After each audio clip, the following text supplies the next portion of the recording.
The January transfer window has ended, and we are approaching the final stretch of the season for most of the leagues. The Champions League draw has set the stage for club glory, and the World Cup is just 122 days away, setting the stage for international glory. Let's get into it. This is Between the Posts.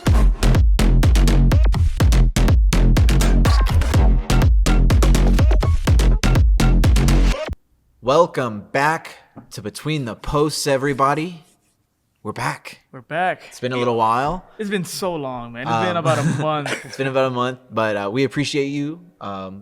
We know you were waiting on pins and needles for Erek, your co-host, with my co-host Enrique. What's up, man? And we've also got our co-host Liam. I've been promoted to co-host status. Yeah, let's go. The special guest to co-host Pipeline here at Between the Posts. We're grateful to have you all with us today. We've got a brand new channel we're posting on. We're going to have a lot of clips and things from the show. We're hoping to have brand new content launched on the channel. Shout out to Apollo HOU, our parent channel, for helping us out, getting us out there. But today we've got a lot to talk about. Oh, yeah. So first on the docket, we've got City Liverpool. That was huge. Actually, more worldwide viewers than the Super Bowl, they're saying, by like 3 or 4 times. Let's run it back a little bit. I don't think it was that much, but yeah, Man City versus Liverpool, pretty big game, pretty high stakes, depending on who you root for, especially table wise. Man City we're on a good roll, and they're continuing to do so as the scoreline says. And Liverpool, they just they stumble a bit. They start running, they stumble again. It's just the circle of life, I guess you could say. More of the same for you and your Liverpool fan base. Yeah. We'll get into that just in a little bit. Manchester United up to 4 wins in a row. One more win, and Buddy's gonna have a haircut. He's gonna have a brand new lease on life. They're gonna cut a line in his eyebrow. He's gonna look like Vanilla Ice, probably. Yeah, that barber's been training like Rocky these last couple of weeks. Absolutely. I wonder hitting the beef in the freezer. Just I wonder what barber is gonna do it. Like, you can't just go to any regular barber. Somebody's probably like to hit him up, like, oh, I'll do it for free, mate. Like, yeah, but I don't think it's like just any regular barber. I think it's like it has to be like a celebrity barber, you know? I think you should get Michael Carrick to do it. Michael Carrick's not a barber. No, it doesn't need to be. Just shave his fucking head. Buzz it off. Buzz it off. Do it at Trafford. Yeah. Old Trafford. That would be cool. Buzz it off. Halftime. Because he's doing it for charity anyway. You know, his nickname is, you have the United Stand. He's the United Strand for the hair. But he's been doing this whole thing for charity. It's been over a year. I think it's been close to 500 days since we've actually won 5 in a row. Mental statistic. Yeah. So yeah, it's just kind of like, hopefully West Ham don't provide any surprises for us next week. They're 16th in the league right now, West Ham. Yeah, I think they've actually dropped into the relegation points. So I think they're 18th now after this loss. 18th. You never know. Yeah. What can happen? That's the thing. That's the shout out to Tottenham in 15th. Tottenham are in 17th. They have the 3. I think they're 3 points away from relegation zone. Yeah, I mean, keeping it consistent from last season as well, you know. Yeah. But yeah, no, Tottenham aren't in a great space. Thomas Frank's time in London has been tumultuous, to say the least. So we'll just have to see. I mean, they have a big game coming up next week. We'll get into later, and that could be really if they lose that to Newcastle, who knows what's on the cards for Frank. Yeah, absolutely. We've talked about Thomas Frank and his longevity at Tottenham before on the show. We predicted that he wouldn't last that long. He's still here. We'll see what happens. PSG are back in the top spot with a 5-0 victory over Marseille this past week. Back in the top spot of Ligue 1. Good for them. They put in a massive performance. Dembele with 2 goals. Good to see them kind of hit their run. Yeah. I'm sure they'll be. Before I interrupt you, I'm sure they're going to be one of the teams to beat going forward here in Champions League. Yes, absolutely. I was just going to say 5-1, not 5-0. But yes, okay, it's still equally as impressive a run. Just we only provide the stats to you, only the facts. Only the facts here at the show. I'm sure we've given very incorrect information here on the show before, but Yeah, we very, always very incorrect information. But now we've been promoted to Mostly correct to info. curses now. Oh yeah, we're pretty used to the commentator curse over here at this point. Yeah, we've been promoted. Fair. But yeah, and then we've got a couple of January transfer window discussion topics for our top story. So let's go back to Liverpool City. So it was estimated that some 600 million people were watching City versus Liverpool yesterday afternoon, which is just insane to think about. More insane to think about is Liverpool lost again. Even though they had that 5 wins to start the season, an easy 15 points. If you look at the bottom of the table right now, there are some teams still without 15 points. We're talking about the first month of the season, getting a huge 15 points, and then kind of really not being a good team since then. And we've been on the show talking at length about their struggles, what we think the problem is, the most solid debacle, everything to go with that. But at this point, I don't think there's anything that can save Slot's season. I agree. It's been very rocky. It's been strange as well. Some players are just not performing. Salah, you're expecting to get, the last 5 seasons, he's been averaging above 20 goals. He's been really influential for them on that side. He's only got 4 this season. That's not enough. They went and spent ridiculous money, 500 million on all players. Yes. Yeah. But yeah, 120, I think, on Alexander Isak. Yeah. He's injured the whole time. Not to mention, in my personal opinion, I think Ekitike is a better striker anyway. I don't think you needed to go and sign Isak. I think you could have spent that 120 and maybe bought in a new center back with that. Or maybe some more reinforcement on that left wing flank. I don't think I always forget the young lad's name who's playing for them as fullback. I think he's Greek. Or no, he's like Romanian or something. I don't know. Who's playing fullback? I know they have Szoboszlai play fullback. Yes, he was playing right back this game against City. The other guy on the left I'm not flank. sure. He's a young lad. Frimpong? No. The other one, he's been getting a lot of slack, Okay. but I don't think he deserves it. He's young. He's still coming through. Yeah. But realistically, I don't think they need to go and sign a 120 million pound striker. I think they could have, kept stuck or backed Ekitike to do that, and then reinforced the squad around. Because we've seen their defense has been so leaky this season. And I don't think Szoboszlai is a right back. I think he does his best. Szoboszlai is an 8. Yeah, he does his best performances in the middle of the pitch, dictating, and. Yeah, playing him as right back is. You've got to find somewhere for him, which is, I think, ultimately Slot is saying, I can't leave this guy off my team sheet regardless of where he's playing. And, he's not as influential from that position, certainly, but you got to have his influence somewhere on there. Obviously, we saw with the free kick, he's got to be on the pitch. Yes. You're almost in some instances, the game can come down to if we get a free kick here, we win the game, i.e. like Messi. You know what I mean? If you get a free kick from 22 yards away in front of goal, that's almost guaranteed at this point of Messi's career. So you're looking at Szoboszlai, and he's got to be on the pitch. I don't know, and we've talked at length about this. Yeah. And it's been some time since we discussed Liverpool like this, but I don't know who else you can take off, and I don't know where else they could possibly improve other than, like you say, that left back position, maybe central defense. I still think the tactic is the issue, but Yeah, I think the way how it happened, it's giving me very PTSD vibes of Barcelona during the COVID era, Barca. where they just kept on spending on the midfield and forwards. Like Coutinho and Exactly. Yes, and why'd you get him? And Why'd you get Dembele him? and- You didn't need to get those. Oh no, but they're top class players. But you didn't really need those players. They focus on something else, and it's kind of giving me the same perspective of that. Okay, you spent so much on the forwards and the midfields, but you didn't give that much love to the defense. And you spent like we mentioned close $500 million on for this transfer window, the last transfer window. You get what I'm trying to say.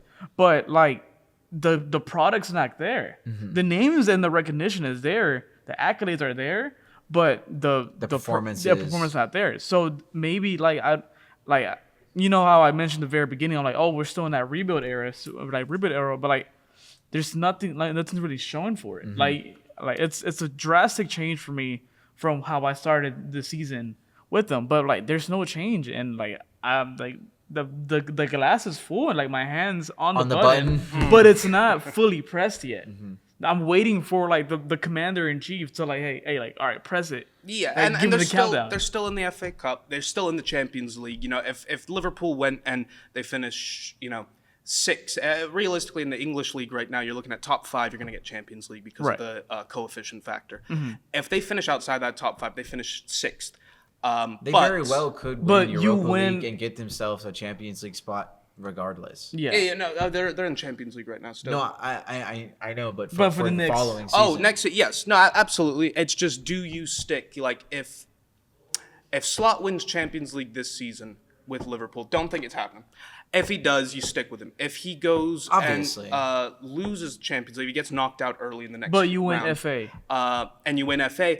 That's still more of a, I mean, we've sacked managers for winning the FA Cup. Van Gaal was out, you know. What did Ange win, and then get sacked for? Yeah, Europa League, won Europa League against us. We lost that crappy Tottenham side, and he gets sacked because they just want to completely switch the style of football. They don't like the Ange ball that he's been playing.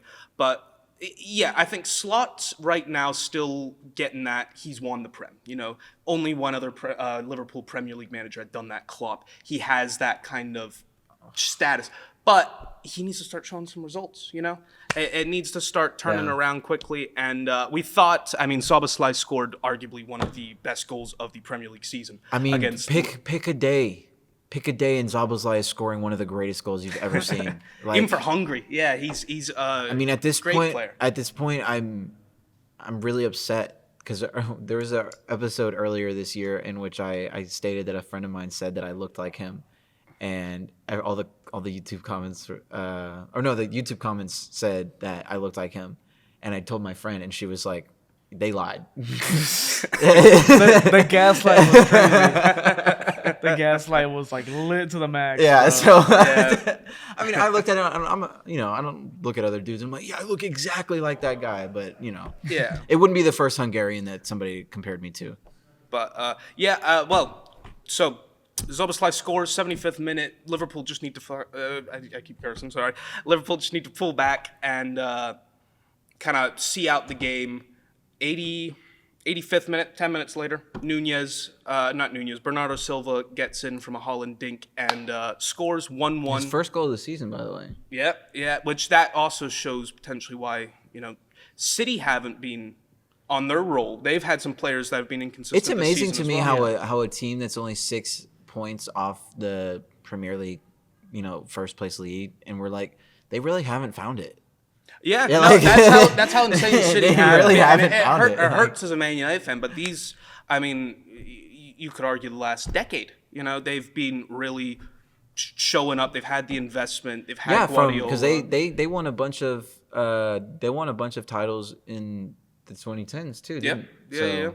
And no, it again hurts as a United fan to say this, but that rivalry between Liverpool and City since 2017, 2018, realistically, you could argue that's been the biggest Premier League rivalry. That's the game everyone tunes into. That's the game that who's gonna win. It was Klopp versus Guardiola. Yeah. It was the best squads in the Prem. I mean, we had that season where Liverpool finished second, City finished first, and on point totals, Liverpool's points that they accrued that season, any other Premier League season, they would have won the league with that point total. It was I think the third highest total of points gained in a Premier League, and it's the highest total that no one's ever actually won the league with. So these two teams, massive, that 600 million, it doesn't surprise me too much because this is the kind of game to watch. As a fan and as a team, if you're Liverpool, yes, we've just won the league. City are still gonna come for our throat. City are still right there. Pep is still right there. He's still the manager. They still have Holland. Holland is gonna get better. They still have all these other great players in their uniform, like they're going to be right there every season. Yeah, we have to make that $500 million investment. Yeah. The problem is they went and got 2 strikers. They're not running 2 strikers. They went and got they went and sold a winger that they need now. Yep. So and it turns out that winger they sold for $75 million, Luis Diaz, is playing like $120 million player. So Yes, he is.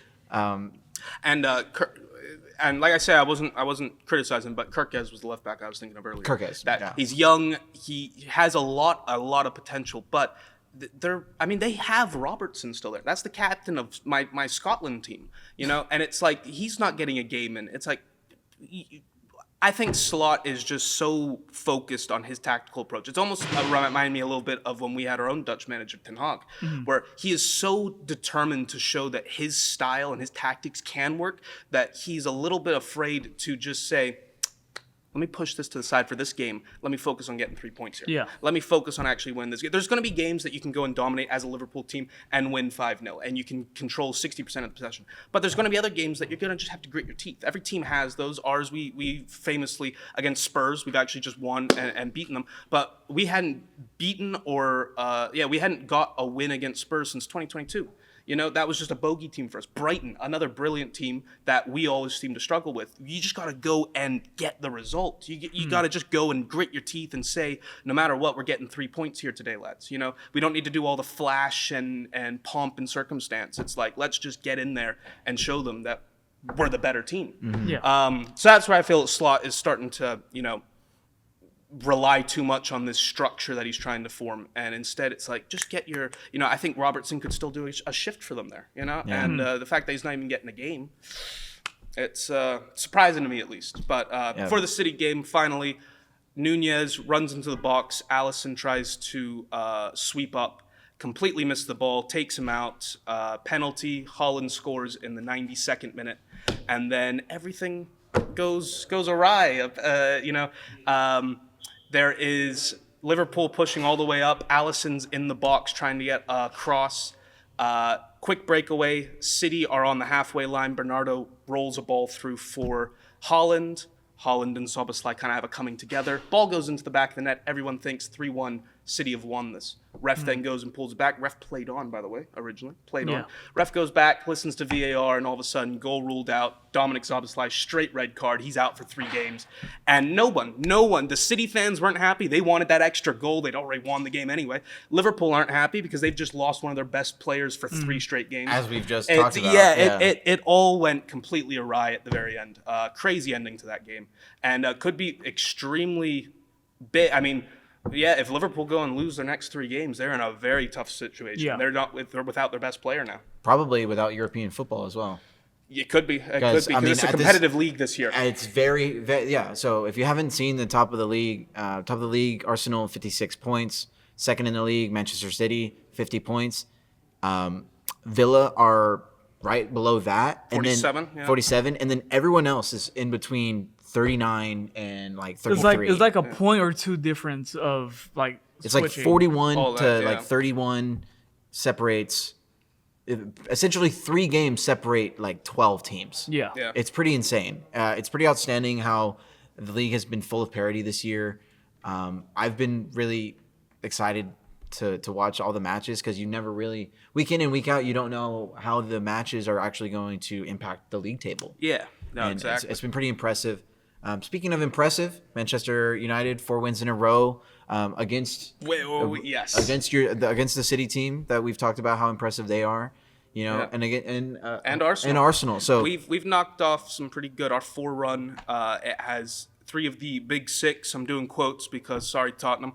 Exactly. But it starts with City 2-0, great. Then goes to Arsenal 3-2. We go up. We then get pulled back. We go up. We then get pulled back by this Arsenal corner ball, and then Cunha, brilliant goal. Brilliant. I mean, arguably And Bueno was really good for you guys the other day as well. So Yes, and I feel so bad. Unfortunately, Ballon Dorgu is out injured for 10 weeks. Ballon But Dorgu. he was going off. That goal against Arsenal was insane. I mean, Dorgu. That's Dorgu also was up the there man of for the match. potential. I love Dorgu, and I think, like I just said, I thought Szoboszlai's free kick goal is potentially one of the. But that Dorgu strike, oh my goodness! And our little fast, Bruno Cunha, just quick pass. It's been a joy to watch. Michael Carrick is fully at the wheel. I think they've got to bring him back next season, and they've got to make him full-time manager. None of this interim stuff. He's got to be the full-time guy. You can't go and beat the best team and then the second best team in the league, potentially the best team in the world and the second best team in the world. Depending on who you ask, like you can't do that in consecutive match days and not get the job. And at this point, I think you've told me Michael Carrick is undefeated as manager. Yep, he's undefeated because he was interim for us before as well. And during that stretch, I believe he beat Chelsea, drew to Arsenal, and then beat someone else. So in all of his games in charge as interim manager of Man United, he has yet to lose, and he's beaten. He's gotten over on Guardiola. He's gotten over on it was Tuchel's Chelsea. Yeah, he's gotten over on Arteta multiple times now. So he really does bring this revitalization. But I am slightly hesitant. But we've seen this before with interim managers at Man United. We have a very toxic dressing room. A manager leaves, interim comes in, and all the players kind of actually pick up their attitudes for a couple of weeks. Yeah. Because it's like, okay, if the interim manager starts doing bad, it's now the players that are at fault. It was never the manager that was at fault. So we've got to start picking up our game. So last time when this has happened, when we had the interim come in, we had a great run. Ole, when Ole came in as interim manager, he got the job because he did so good. We had that legendary win against PSG in the Champions League. So I am a little hesitant. It's like, let's see where we end the season at. But 4 wins in a row, if he makes it 5, we haven't done that in, like I say, over a year. I think it's close to 500 days, or it has eclipsed. We genuinely start getting the feeling. 480, 490. I think like 480, 490. 480, yeah, no, it's getting close. So if we do it, it could be a very good reason to at least look at him as the manager. As of right now, Manchester United 4th in the league, a couple of points off from Aston Villa. Yep, 3 behind. Looking at Champions League football. Comfortable in that spot due to what you said, the coefficient, the UCL coefficient. So, yeah, at this point, you've got to be pretty good, feeling pretty good as a fan. I am. There was, and I would be remiss not to mention this, there was a bit of a controversial call in that game. Christian Romero got sent off in the 29th minute. I do remember that. It was a tackle on Casemiro, studs up onto the ankle. Now, that in of itself, studs up tackle onto the leg of an opponent, missed the ball entirely, is grounds for the red. But the reason why I'm saying it's controversial is, if everyone remembers, last week, 2 weeks ago, against City, Dallo has that challenge, and it's studs on the thigh of a City player all the way up in the air. Now, he didn't properly follow through, but he was he was attempting for the ball, and he missed all the ball, only studs on the thigh. That looked at via VAR, only a yellow card. Yeah. So I can understand the controversial nature of it. It is VAR seems to be a toss-up every single time you go into it. Who's the man in the booth that's actually going to make the decisions of the game? It's not VAR itself. It's English VAR. Yeah. So, no, fair enough. It is. It's. Yeah. Let's not act like shaky. Nobody knows how to do it. Let's just remember that the English certainly don't. All right. Speaking of the English, they spent a lot of money in the January transfer window. The MLS, surprisingly, in this transfer window, spent as much as Spain, their Spanish La Liga. So I thought that was pretty impressive. We're looking at about $100 million spent by MLS teams this past window. Biggest names, Timo Werner we talked about. Yeah, he's gone to San Jose. James Rodriguez. Yep, Minnesota. That's a big one. Herman Bertram, of course, joining the Galacticos MLS team down there in Miami. Yeah. When I say that, I'm not even saying that in like tongue in cheek. Like they just signed the MLS Keeper of the Year.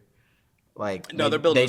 They just signed another really really good Argentine, like young Argentine player, who's like flirting with national team minutes. Like, yeah, it's tough out here in the MLS if you're in the Eastern Conference. Yeah, but also even if you're a fan of the MLS, like it's very exciting. Oh yeah, for sure. Like all these big name signings, like window after window. Like Bertram is young.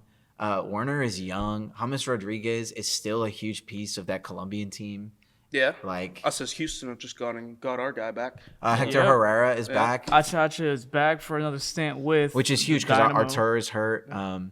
Also, just a kind of like a content message here. I've got we've got here at Apollo. We've got MLS journalism rights to be at the Dynamo games this year. So expect a lot more Dynamo Oh yeah. content. I'm going to be doing personally game breakdowns after I watch the games. You'll see it on the channel here. So if you like Houston Dynamo, or if you want to follow MLS more, you just don't have a team, come and watch us talk about Houston Dynamo. Should be a relatively good season for Dynamo. They brought in a lot of good talent. Yeah, they low key went off on this transfer window. They've brought some really good guys in. I'm excited. So MLS is starting here, not next week, but the week after. So the weekend of the 21st, I'll be at Shell Stadium. Yeah, the first game is gonna be against, if I'm not mistaken, FC Dallas, or I think that's this week coming up. I'm not sure. I know there's a little mini event. They have a fan going fest on. coming That up. fan fest. That's what it's got called. a Yeah, fan fest vote. it's FC Dallas coming It's a up. free Yeah. fan fest, free for everyone. Get your tickets. I think they play Red Bull New York. Yeah. RB New York. Yeah, I believe Red Bull is the New fan York. Fest, but free game. It's free to attend. It's going to be really cool. There's going to be a lot of fun stuff to do there. Make sure you head out to Shell Stadium, get in on the Fan Fest festivities, and then the season opens on the 21st of February. So Yep. that's exciting stuff. Also next week we have Champions League. So yeah, Yep. what a draw! Yep. What a draw! I don't know who rigged it, but Benfica and Real Madrid again.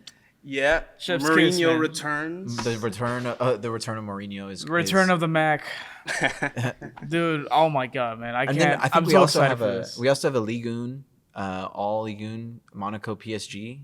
Yeah, leg. that'll be interesting Yeah. because PSG are the current champs. So Absolutely, and yeah. they're having to go through the The second tier, right? The second tier yeah. of the well, they didn't get the automatic qualification. They're having to play off. right. What? What was it? The first 16 got automatic quals, or was it the first 8? First 8. First 8. First yeah. 8 got automatic quals, and then bottom. So yeah. So you won't be seeing teams like Arsenal. You won't be seeing teams like I think Chelsea is up there. Is it Tottenham? Are Tottenham up there? They could be actually. I think Tottenham are up there. I haven't. I don't recall. Yeah, so right now, the teams that we have, again, starting on Tuesday the 17th, you got Galatasaray against Juventus, Dortmund, Atlanta, Monaco, PSG, Benfica, Real Madrid, which is the game to watch. You got Karabakh against Newcastle, Olympiacos, against Leverkusen. You got Glimt against Inter, and you got Club Brugge against Atletico Madrid. Bruges. But Bruges, my fault. Bruges. But yeah, that's your. We don't need Belgians in our comments. Yeah. Shout out to Belgium. Love to Belgium. But yeah, that's the first leg of the playoff, and then we got the second leg, same teams, but we still have the playoff round. Well, like the play-in, playoff, whatever you want to call it. Right. We still have those teams to come in after that, but it's gonna be a good one. Yeah, I'm really excited for this. I like the I like the format. I'm enjoying the format. The changes they came up with a couple years ago. I like it. I might not be, the end all say all the authority on Champions League, but I like the format. I think it's fun. And we've already got big matchups like we discussed on the show. The PSG Bayern matchup was huge. The Arsenal Bayern matchup in Champions League was massive. I mean, they were really fun to watch. Yeah. And we're What going turned to a controversial update, I guess you could say, for like the whole entire league. Like they went from the four team groups to the table version of it. A lot of controversy. Nobody really liked it. But now that we saw the matchups that happened, amazing. I prefer Cinema. Yeah. I prefer it because the 14 groups you kind of know. Yeah. Like you kind of know. And with this team form, like with this format, I mean, look, you have teams that are nearly relegated in their leagues that are in the top part of the Champions League. Yeah. Like Yeah. so It gives them more potential for the smaller teams, and it makes it slightly I think so. harder for the bigger teams. Because you have to show up. You have to show up. You get potentially bigger matches, and it's potentially more cinematic. But prior with the 4 group pots, you would have 4 pots. Your massive teams in pot 1, your smaller teams that barely made it to the league in pot 4, and you would fill them all up. So you were guaranteed to, a big team was guaranteed to kind of get an easier. Hopefully, there's no easy games in Champions League, but hopefully a smaller team that they should be able to force their way through. Whereas now, it's a lot more. You're going to get some teams that you should maybe be expected to win against, but you're also going to get some teams that are properly corkers of games. You know? Absolutely. So it's interesting. I just the big controversy around it was that they were trying to get this the European Super League in charge.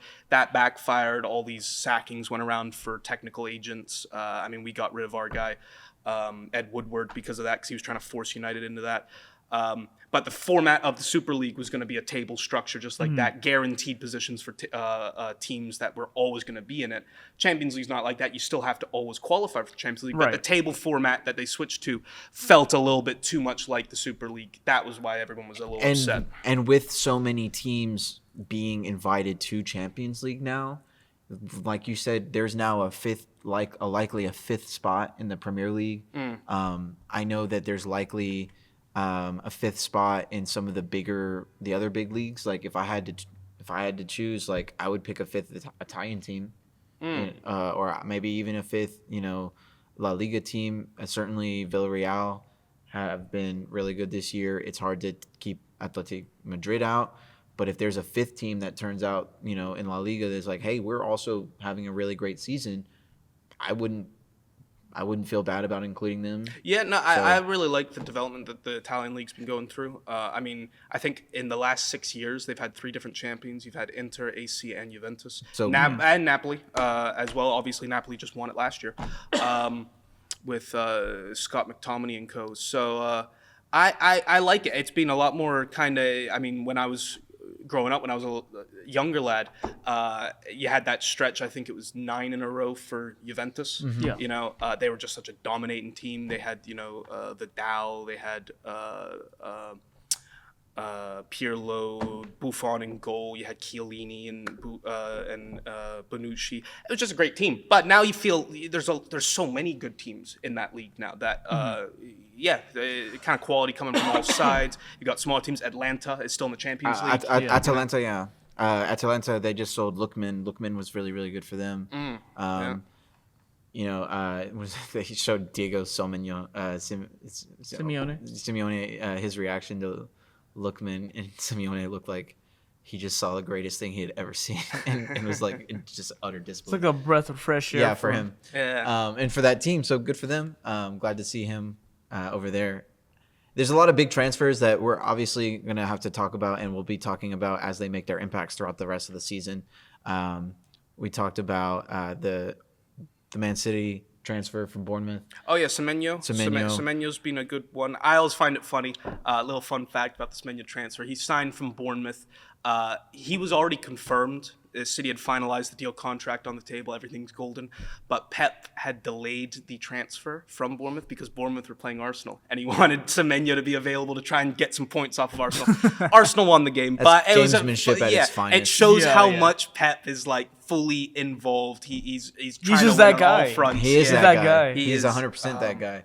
But yeah, Semenyo, he's looked a good signing, so far. I think we were after him potentially a year ago, and we just completely messed it up. We invited him over to Carrington. He met with our players, met with our staff, and then we just completely ghosted him because United transfer policy is rubbish sometimes. But yeah, he's been good.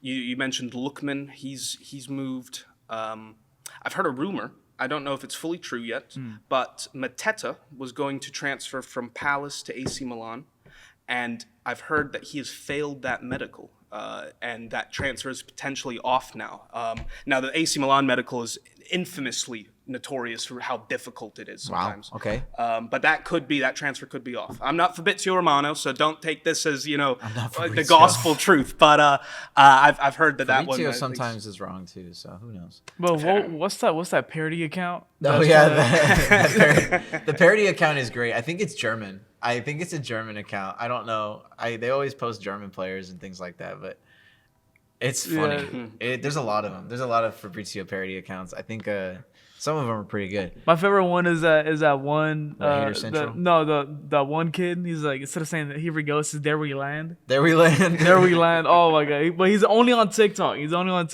But that's my favorite one. Oh, I know who you're talking Yeah, about. it was like whenever Fabrizio would come out saying the actual transfer, and then he would do the video with it, and then he would just say the exact same thing that he's saying, but it's just there we land. I was like, oh, golden, amazing.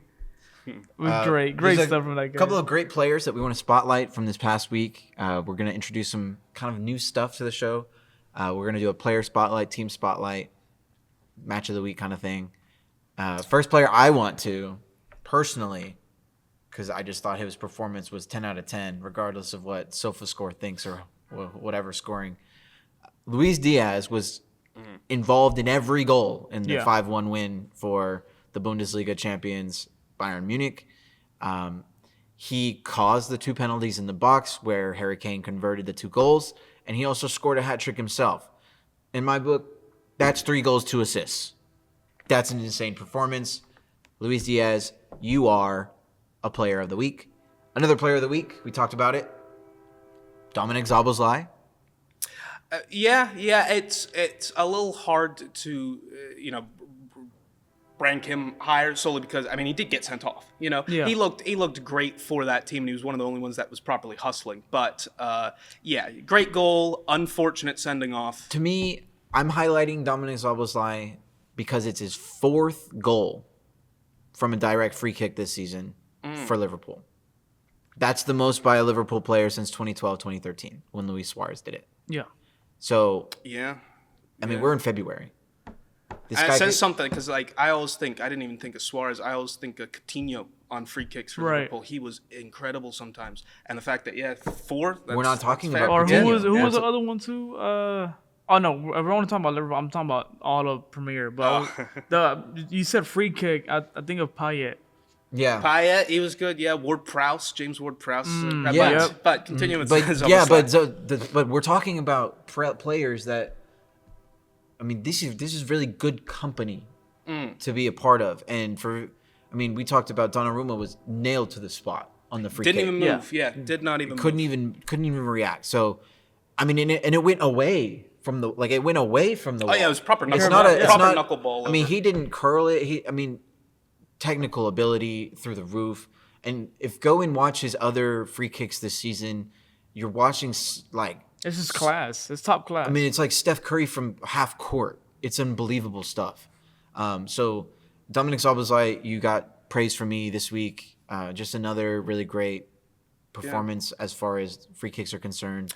I'd like to throw out a name as well. Cole Palmer for Chelsea. Chelsea beat Wolves 3-1. Cole Palmer has become the first player in Premier League history to score a first half hat trick. Wow.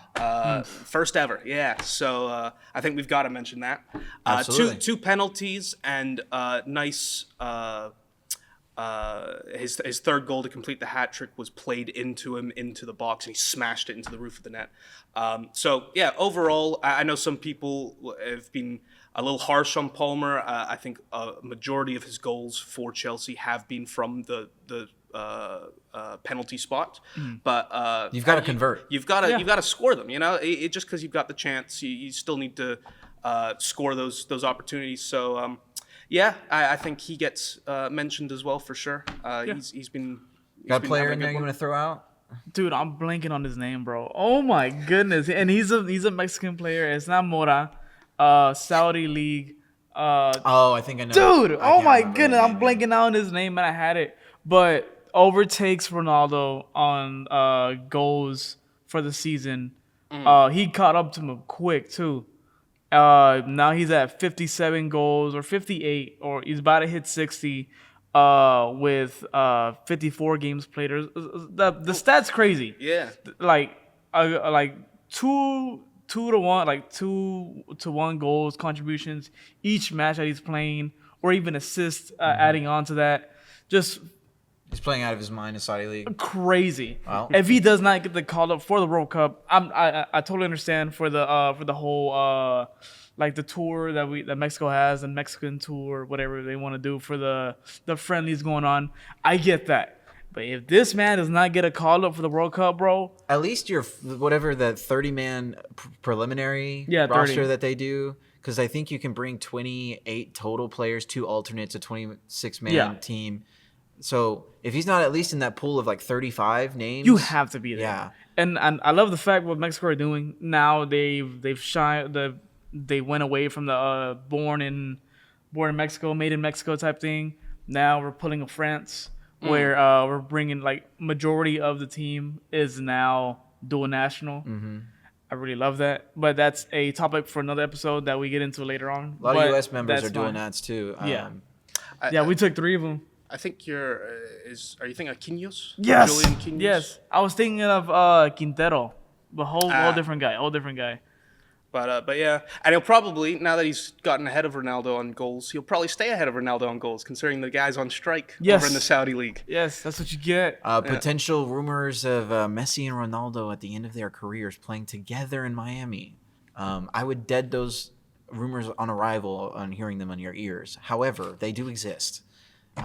It's like the Power Rangers and the Teenage Mutant Ninja Turtles shaking hands. The crossover no one realized they wanted. It's just like in the middle of the battlefield, just shaking hands like that. That's basically what's gonna be. Timmy Turner, Jimmy Neutron crossover. Oh my stuff goodness! right there. Yes. Yeah.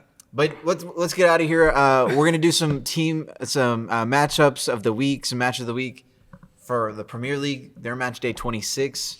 I've got Aston Villa and Brighton. I think this is going to be a big matchup considering how the table could potentially turn out. Villa in the hunt for a potential Premier League champion to be the champions of the league themselves. Should the other two teams falter, and you got City versus Fulham. Fulham been on the up and up, in my opinion. Fulham actually put in a pretty sizable offer for young American striker Ricardo Pepi.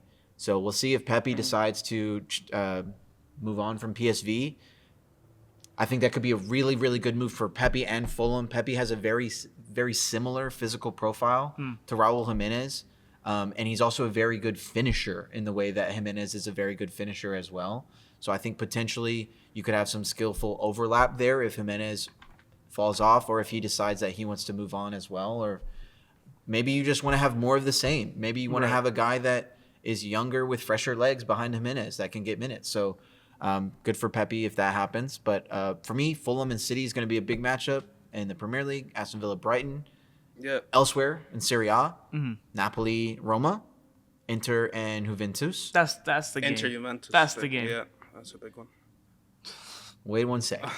La Liga, Real Madrid, and Real Sociedad. Real Sociedad kind of in the middle of the pack in La Liga. And we've got Barcelona and Girona. Barcelona rumored to loan Ter Stegen to Girona, so that's kind of interesting. I think he'd already been loaned. Yeah. Has he been loaned already? He got injured. He's already injured. Yeah, Fantastic. he's not playing anymore. That's amazing. I I didn't was know about that. to mention that because it was like that would have been an interesting. Oh, Ter Stegen's back. Could he do a worldy performance against Barcelona and show them maybe he should have stuck with me? No, he's injured again. Yeah. Probably the most injury-prone goalkeeper I've ever known. It's unfortunate because he's class when he's on his day. Oh, But absolutely. Very, very easily the greatest German keeper behind Neuer. Okay, I'm about to say like you were threading on that needle right there, but if Neuer was hurt, it was like, oh, thank God we have Ter Stegen. Like, As a backup, Yeah. yes, no, absolutely, as a German fan, I was very much like, oh, is Neuer hurt? Okay, we have Ter Stegen. Like Ter Stegen was gonna be there. Like he was also very class. So who was after him? Bernd Leno. Yes, I love them. So- I love Leno. So he's the I'll ask Fulham you first. Goalkeeper Okay. right now. Match of the week of the matches that we said. I guess you're gonna go Inter Juventus. Yeah, it has to be that one. gotta be Inter and Inter Juventus. has been on a roll. 8 points up right now. Exactly, and you just that the whole entire like Serie A has been just like it's been very underrated Mm-hmm. and like not really talked about as much. But I just love the way how it is. Like very tough competition over there. I expect Weston McKennie to keep up his goal scoring ways as well. He scored a handful of goals here for Juventus in their last couple of matches. He's been a really big spot for them. Yeah, I'm just very excited for that game. This one, I am going to be watching it now that I found a website that I'm able to watch stuff in. That we're still gatekeeping. Yeah, we are gatekeeping. You're not getting nothing from that. What about you, my friend? What do we got? We've got Villa, Brighton, City, Fulham, Napoli, Roma, Fulham. Yeah, all of those. Real Madrid, Real Sociedad, Barcelona, Girona. Real Madrid only a point behind Barcelona in that league table now. So each of these matches is very important in La Liga. All of them big, yeah. I don't want to put my foot in my mouth saying anything negative about other leagues. I primarily only watch Prem, so I don't have as much ball knowledge on the other stuff. But for the Prem, I do think the Villa-Brighton game is a big one. Brighton's a tough team to play on their day. Villa lost to Brentford. They've just lost to Brentford in their last game. Before that, they drew 1-1. So they're on a bit of a skid. By the way, that Newcastle-Brentford game, little fun fact, is in the Premier League. It is the game with the highest expected goal total, with 4.1 expected goals every time these two show up. And it delivered 2-3 to Brentford. But yeah, I think Villa desperately need a win. We're nipping on their tails now. If they had, as far as United being in fourth, absolutely. Yeah. No, we're 3 points behind. If they had won against Brentford and won the game that they had drawn last you'd week, be well nine points. they'd be above City right now if they had done that. So I think we're right there. If we can, if Villa drop more points and we can manage a win against West Ham, which on the form that we are, we should be able to. West Ham have dropped into that relegation zone, so I'm expecting a bit of a challenging fight against West Ham because they're down there. They're scraping for points now. It's going to be a bit of a slog, but Villa desperately need a win. Unai Emery will be trying to motivate his squad to perform as well as they can. Okay. Yeah. Also, I know it's not really match week because it's not big teams. Jokes again. But Newcastle Spurs, Newcastle Tottenham are also coming up. Both of those managers. You have Thomas Frank and you have, for Newcastle, Eddie Howe.